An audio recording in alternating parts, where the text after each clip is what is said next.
dan dia mendapatkan ampunan dari Allah. Caranya, ketika membasuh daripada wajahnya, maka dia membersihkan daripada hatinya. Dia hakikatkan bahwasanya, ya Allah, dengan baju yang saya basuh ke wajah ini, maka saya berniat, bersihkanlah semua kotoran di dalam hati saya, sebab daripada apa yang saya pandang, sebab apa yang masuk ke dalam mulut saya.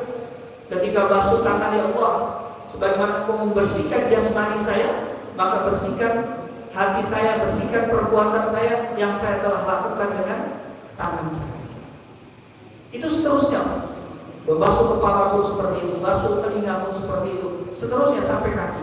Ketika orang itu seperti itu cara dia bersucinya, maka inilah yang disebut dengan toharo atau bersuci. Dan inilah yang telah menyempurnakan setengah dari iman.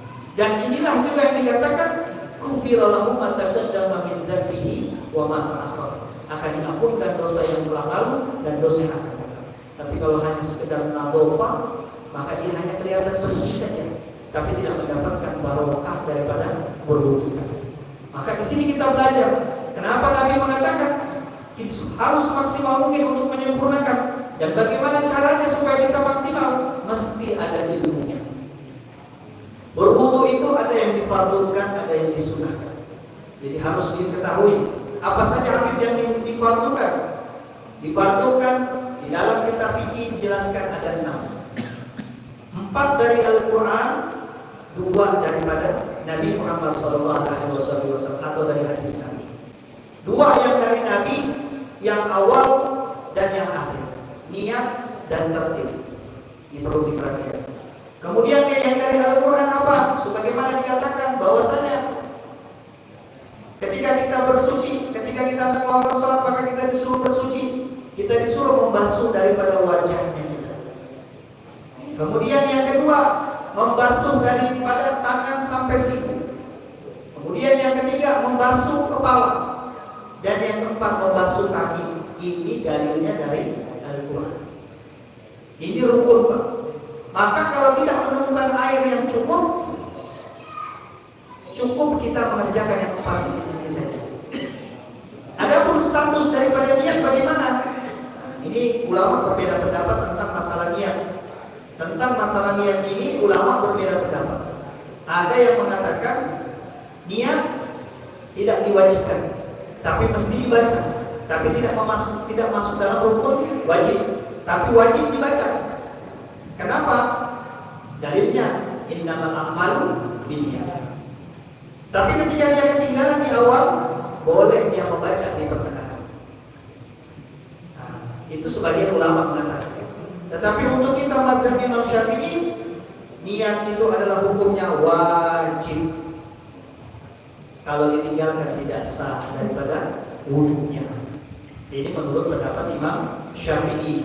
Kenapa ulama mengatakan sunnah?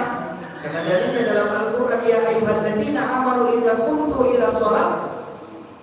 Di situ dijelaskan oleh orang-orang yang beriman, apabila kamu hendak mengerjakan sholat, fagsilu, maka penjelasannya basuhlah.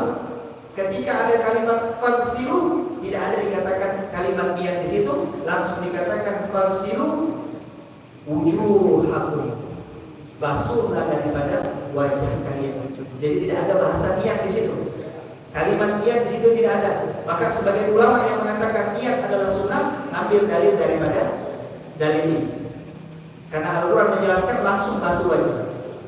Sedangkan ulama yang mengatakan wajib niat, innamal a'malu binniyat wa innamal likulli imri'in ma nawa. Niat itu tergantung daripada amalia itu tergantung daripada niatnya. Kalian akan mendapatkan sesuatu dengan apa yang telah kalian niatkan. Dan niat inilah yang membedakan mana ini ibadah, mana ini amaliyah biasa. Ibadah itu bisa jadi ibadah sebab adanya niat.